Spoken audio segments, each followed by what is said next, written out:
तो आज हम पढ़ने जा रहे हैं अध्याय 1 प्रारंभिक कथन क्या, कब और कैसे।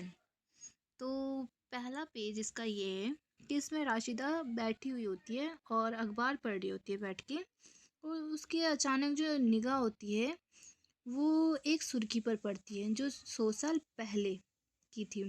फिर वो सोचने लगी कि ये कोई कैसे जान सकता है कि इतने वर्ष पहले क्या हुआ था। ठीक है। फिर इसका ये लिखा है इसमें कि कैसे पता लगाएं। तो हम कुछ भी पता लगाने के लिए या फिर रेडियो सुनते हैं या टेलीविज़न देखते हैं या फिर अखबार पढ़ते हैं। अगर हमें 100 साल वर्ष तक की जाननी तो हम उसे किसी उस व्यक्ति से भी जानकारी ले सकते हैं जो उस वर्ष में था। बट हमें अगर बहुत पुरानी चीज़ों को जानना होता है तो फिर हमें कि जो पहले के हमें अवशेष मिले होते हैं उसके थ्रू हम जानते हैं। ठीक है। अतीत के बारे में हम बहुत सारी चीज़ें जान सकते हैं, जैसे कि पहले के लोग क्या खाते थे, क्या पहनते थे और कैसे घरों में रहते थे। ठीक है। और हम ये भी जान सकते हैं कि पहले के बच्चे कौन सा गेम खेलते थे, कैसी कहानियाँ सुनते थे और कौन से नाटक देखते थे। और जो लोग थे वो रहते कहाँ थे, वो कि पहला जो है वो नर्मदा नदी के तट पे रहते थे, क्योंकि वहाँ पानी की अच्छी सुविधा थी और वहाँ पे वो आसानी से जो थे कुछ हर चीज़ों का संग्राहक आसानी से कर सकते थे। संग्राहक का मतलब होता है चीज़ों को इकट्ठा करना। वो कि आसपास वहाँ जंगलें होती थी तो वहाँ से वो जो भी जड़ें फल फ्रूट्स होते थे जंगल के अन्य उत्पादक वो संग्रह करते थे। और या फिर वो शिकार थे, आखेटक मीन्स होता है शिकारी करना, और शिकार कर कर भी अपना भरण पोषण करते थे। तो हम आते हैं पेज नंबर 2 पे। इसमें हमें दिया हुआ है कि हाँ, अब तुम उत्तर पश्चिम की सुलेमान और किरथर पहाड़ियों का पता लगाओ। तो हमें इसमें किरथर पहाड़ियों का पता लगाना है। ठीक। हमें किरथर की पहाड़ियों का और सुलेमान की पहाड़ियों को जो है पता लगाना है। तो गाइज यहाँ पे देखो, ये रही किरथर पहाड़ी और ये रहा सुलेमान की पहाड़ी। ठीक है। फिर इन्हीं जगहों पर जो थे पुरुष और महिला दोनों ने मिलकर गेहूं और जो दो ऐसी फसलों को उपजाना शुरू कर दिया था। उन्होंने भेड़ बकरी और गाय बैल जैसे पशु को पालतू बनाना भी शुरू कर दिया था। ठीक है। आई होप आपको समझ। फिर उसके बाद हमें उत्तर पूर्व में गारो गारो जो है ये यहाँ पे है गाइस, ये रहा गारो पहाड़ी। और दूसरा है हमारे यहाँ पे विद्य पहाड़ियाँ ये रही। ठीक है, दिख रहा होगा आपको। ये कुछ अन्य ऐसे क्षेत्र हैं जहाँ कृषि का विकास हुआ था। यहाँ पे जो है कृषि का विकास हुआ था, जहाँ सबसे पहले चावल उपजाना शुरू करा था। ठीक है। फिर उस फिर हम आते हैं तीसरे पेज पे। ठीक है। तो तीसरा पेज, सॉरी ये गलती से हो गया। तो तीसरा पेज है मानचित्र पर सिंधु तथा इसकी सहायक नदियों का पता लगाओ। तो हम फिर उसके बाद जाते हैं तो अब हमें यहाँ पे पता लगाना है सिंधु नदी का और इसकी सहायक नदियाँ। तो सिंधु नदी जो है वो ये रही, दिख रही होगी आपको, ये रही सिंधु नदी। और इसकी सहायक नदियाँ ये हो गई झेलम नदी, चेनाब नदी, रावी नदी, सतलुज नदी, ये जो इसकी सहायक नदियाँ हैं। ठीक है। ये ऐसी नदियां हैं जहाँ पर नगरों के बसने की शुरुआत हो चुकी थी। ठीक है। यहाँ पे लोग यहाँ पे नगर जो है फलने फूलने लगे थे,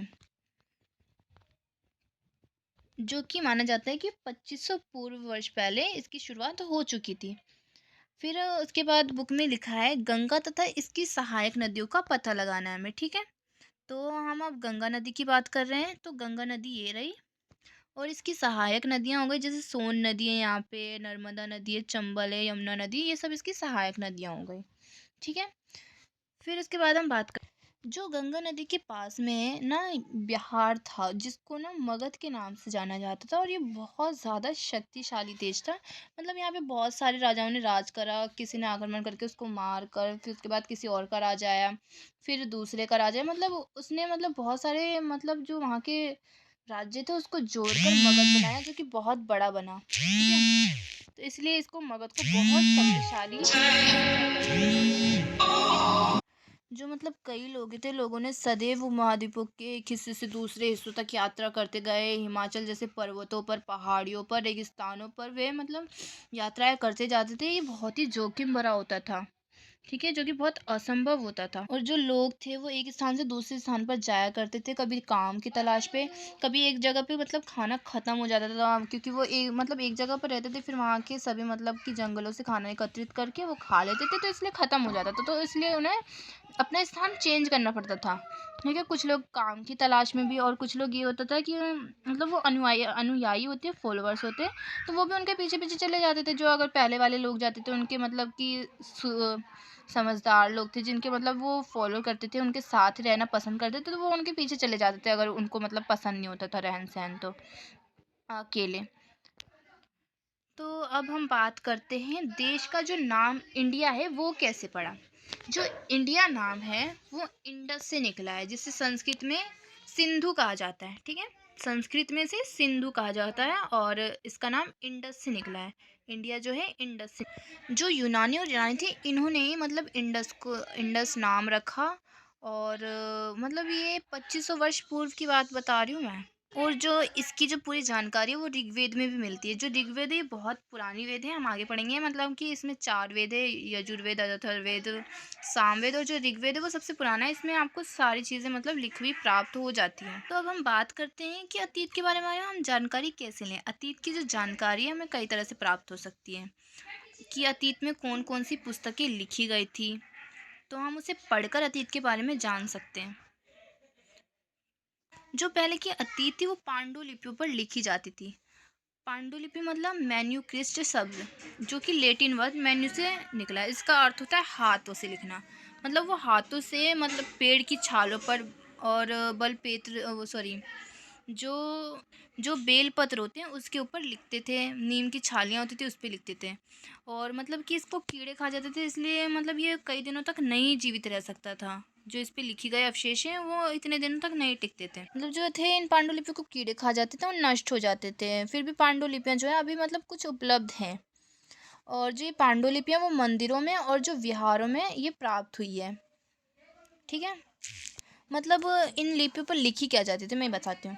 जो पहले के जो राजा होते थे वो ये लिखते थे कि वो कौन कौन से युद्ध जीते, तो वो अपनी खुशी के लिए इन पांडुलिपियों को मतलब लिखवाया करते थे।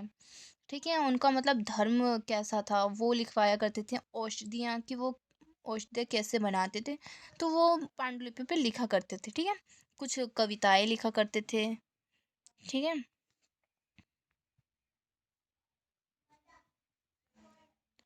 जो ये होते हैं वो संस्कृत में भी लिखे होते हैं और तमिल, और ज़्यादातर जो अन्य व्यक्ति थे वो ज़्यादातर ये प्राकृतिक जो लैंग्वेज होती है उसका यूज़ करते थे। जो प्राकृतिक भाषा थी वो आम लोगों की थी, बाकी संस्कृत में जो लिखी जाती थी जिनको उनका ज्ञान होता था। ठीक है, उसके बाद हम बात करेंगे यहाँ पे इसके बाद हम यहाँ पे अभिलेख की बात करेंगे। ठीक है, जो अभिलेख होते हैं वो बहुत दिनों तक हमें टिके हुए मिल सकते थे, क्योंकि अभिलेख जो होते हैं वो पत्थरों पर मतलब कि गुदवा कर जो होता है ना गाड़ गाड़ के लिखते हैं, तो वैसे लिखे जाते थे जिससे कि वो अभी तक पढ़े जा सकते हैं, अभी तक वो मतलब हमें प्राप्त होते हैं।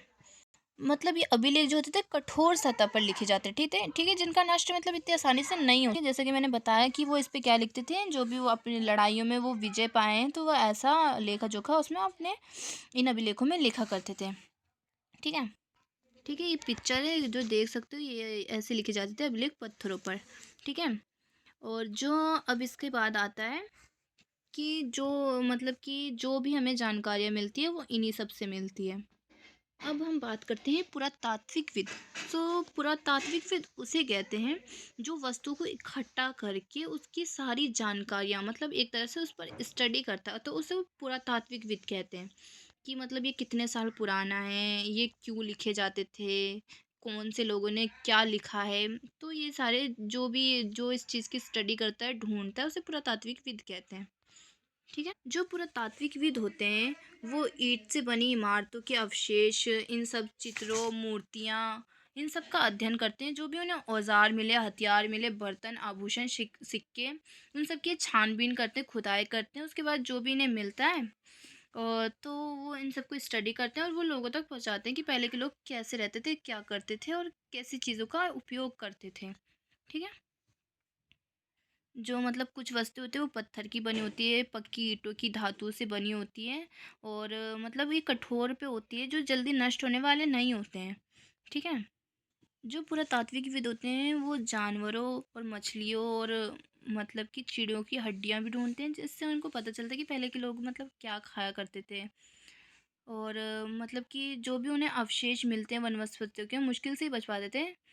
अ, तो जो भी मतलब कि लकड़ियाँ होती थी वो तो जल जाती थी, तो जो जले हुए अवशेष मिलते वो उनको पता चलता था कि हाँ, कि पहले के लोगों ने आग का भी उपयोग करना शुरू कर दिया था, क्योंकि उन्हें मतलब कई जगहों पे राख भी पाई गई हैं, जिससे कि लोगों ने ये पता लगा लिया कि हाँ, पहले के लोगों ने आग जैसी चीज़ को भी ढूँढ लिया था। ठीक है? और मतलब पहले के लोगों को कुछ कपड़ों के टुकड़े भी मिले हैं कि मतलब पहले के लोग पहनते क्या थे। जो भी मतलब इतिहासकार उन्हें कहते हैं जो अतीत का अच्छे से अध्ययन करते हैं, लोगों तक पहुँचाते हैं, उनके लिए ये रोचक भी हो जाता है कि मतलब इंटरेस्टिंग चीज़ हो जाती है एक तरह से इतिहासकारों के लिए, क्योंकि वो अतीत के बारे में इतना सब कुछ जानने की रुचि रखते हैं। मतलब एक तरह से इतिहासकारों को जासूस के रूप में यहाँ पे बताया गया है। ठीक है? ठीक है, सॉरी। फिर इसके बाद है अतीत एक है या फिर अनेक। तो मतलब हर किसी के लिए एक चीज़ के मायने सेम नहीं होते हैं, सिमिलर नहीं होते हैं। हर किसी के मायने जो है अतीत के अलग अलग माने जाते हैं। ठीक है? मतलब ये है कि जो वहाँ के राजा महाराजा पहले के थे उनका जीवन और जो व्यापार थे, है ना, और अखेटक थे उनका जीवन भिन्न ही तो होता होगा। ऐसा थोड़ी कि राजा का भी और जो शिकार करके खाते थे उन दोनों का जीवन सेम होता था। तो इसमें यही बताया गया है कि अतीत एक नहीं होता था सबका, सबके अतीत अलग होते थे। जैसे आपका अतीत अलग होगा, मेरा अतीत अलग होगा। तो इसमें यही बताने की कोशिश की गई है। यहाँ पे एक अच्छा उदाहरण भी दिया गया है कि जो अंडमान द्वीप के जो लोग रहते हैं वो अपना भोजन जो है मछलियाँ पकड़कर, शिकार करके और उन सब फल फूल को संग्रह करके अपना भरण पोषण करते हैं। अब इसी के विपरीत जो शहर में रहने वाले लोग हैं, क्या वो ऐसे ही करते होंगे? नहीं ना। वो मतलब व्यक्ति जो है अपने ऊपर डिपेंड होगा। वो मतलब कि अब शहरों में रहने वाले लोग कुछ कार्य करते हैं नॉलेज के थ्रू, या फिर व्यापार के थ्रू अपना काम करते हैं और अपना भरण पोषण करते हैं। ये थोड़ी कि अब शिकार थोड़ी करते हैं लोग इतना। अब हम बात करते हैं तिथियों का मतलब। जो तिथियों का मतलब ये होता है, जैसे आज 2000 वर्ष चल रहा है, तो 2000 वर्ष हम क्यों कहते हैं? इससे ईसा मसीह के जन्म के बाद से हम कहते हैं कि 2000 वर्ष हो चुके हैं। जो ईसा मसीह के पूर्व का समय था, हम उसे मतलब ईसा मसीह के पूर्व के पहले, आपने सुना होगा जो पहले की तारीख होती थी वो उल्टी चलती थी। जैसे 2000 से फिर हम ये नहीं कहेंगे कि मतलब 24 मतलब अब 2024 चल रहा है ना, तो हम ये नहीं कहेंगे। पहले के लोग जो होते थे वो उल्टा करते थे। 2000 का मतलब हो गया कि अब हम ईसा मसीह के बाद के जन्म से जोड़ते हैं, ना कि पहले से। ठीक है? तो इसमें तारीख का मतलब ये था। आई होप आपको समझ आया होगा। Thank you guys.